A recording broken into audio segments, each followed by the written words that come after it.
So I got the DJI Neo. The DJI Neo, should you buy it for FPV? We're gonna break it down. First, let's get into the specs. The DJI Neo. It's light, portable FPV drone. It's a Cinewhoop, mini Cinewhoop, 135 grams. It's got palm takeoff and landing, quick shot functions.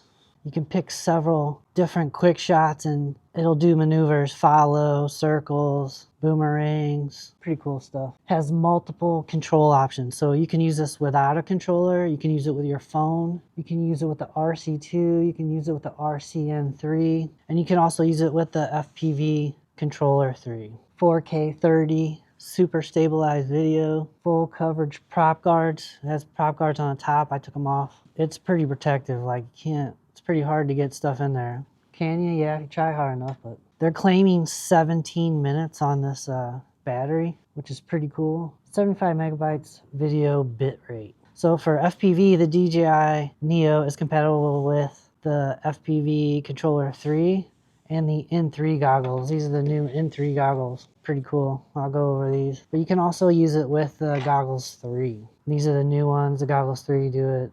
Like the Integra and stuff hasn't been updated yet to fly these yet. So I'm on the controller 3 and the N3 goggles. And I bought the DJI Neo battery pack, the bundle, with no remote control, and that's $289. The drone is $200, and then with the battery pack, $289. You save a little bit of money doing that. 2 extra batteries and a charging hub. USB-C, fast charger, pretty cool. I basically bought the DJI Neo to run it without a controller. I do motorcycle content and I want to go on rides and just pull it out and get some drone footage. So that's what I was doing, putting this in my pocket and getting some drone footage on the middle of a ride and stuff. It will follow you when you ride, but it's not fast enough to follow you riding any kind of speed. So, but it does help. It does give me the ability to have a drone follow me and stuff without a big, huge setup or a big controller. And I liked it. I was getting pretty good results with that, just using it as a selfie drone with no remote control. But then I saw the goggles come out. These are $230. I have the Integra goggles. They were like $450, almost $500. These are $230. I wanted to try them. I'm like, heck yeah. So I ordered the goggles, but they wouldn't ship for like almost a month. So I bought the controller and just waited on the goggles. I finally got them and I'm pretty impressed with it. I hope these N3 goggles will work with like the DJI O3 Air units, which I have. I'm running ELRS and Integras on for the DJI O3 Air unit because that's all it's compatible with at the moment. I'm enjoying the N3 goggles. They feel really good. They feel good on my face. They're comfortable to wear. They work with my glasses. I can just put my glasses on and it's not a problem. I think the only difference is the size of them. These are bigger than the Integra goggles.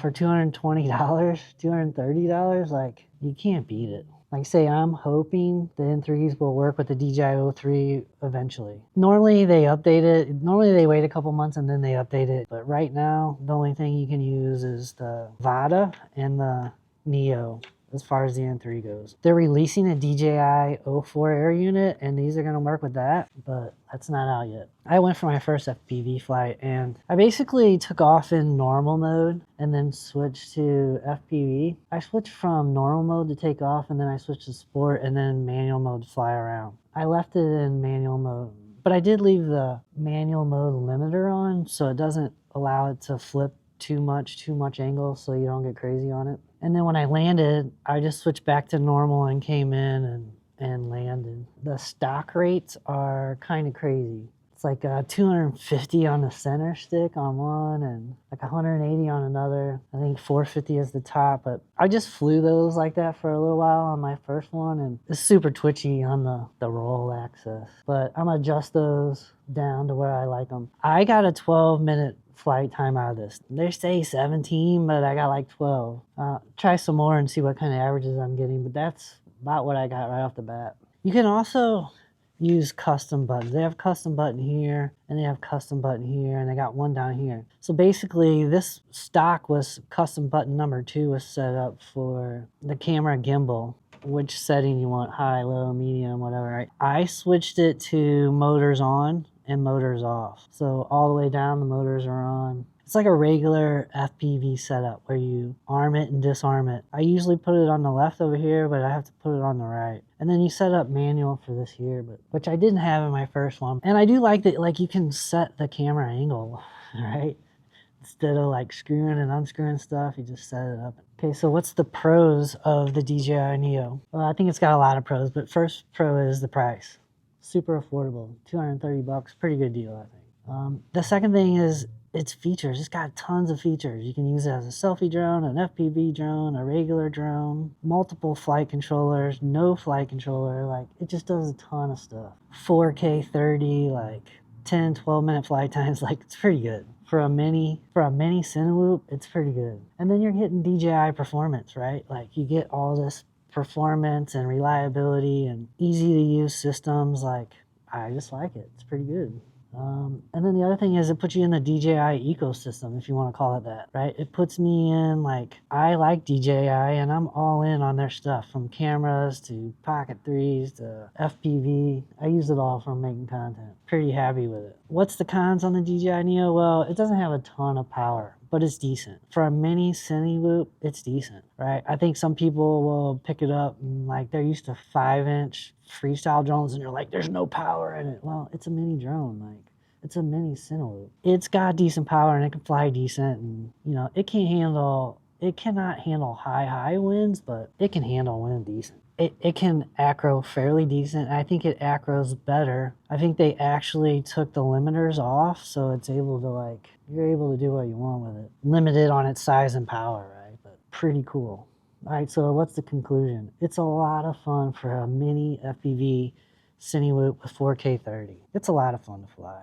In my opinion, it's going to get a lot more people into FPV because it's just easy to fly, easy to set up, it's good to go. I think it's a great beginner drone or entry drone for FPV. It's also a good setup, experienced people or pro consumer pilots. I think a lot of people like it, and I think very helpful for people that never flown FPV to get into this setup for 650 bucks and then learn to fly. Like, you have air brake on it, or you can just stop. Even if you're in full manual, you can still stop, right? Having the GPS in it and the ability to fly around and just let go of the sticks and let it stay is like, it's all DJI stuff already. It's great. And it just helps people get started, right? It helps you work up in levels. I think it's really good. I still think it's a great drone, even for experienced people, because you get flight time. You can get stick time that you can't get on other things. I'm getting like 12, 14 minutes of this stuff.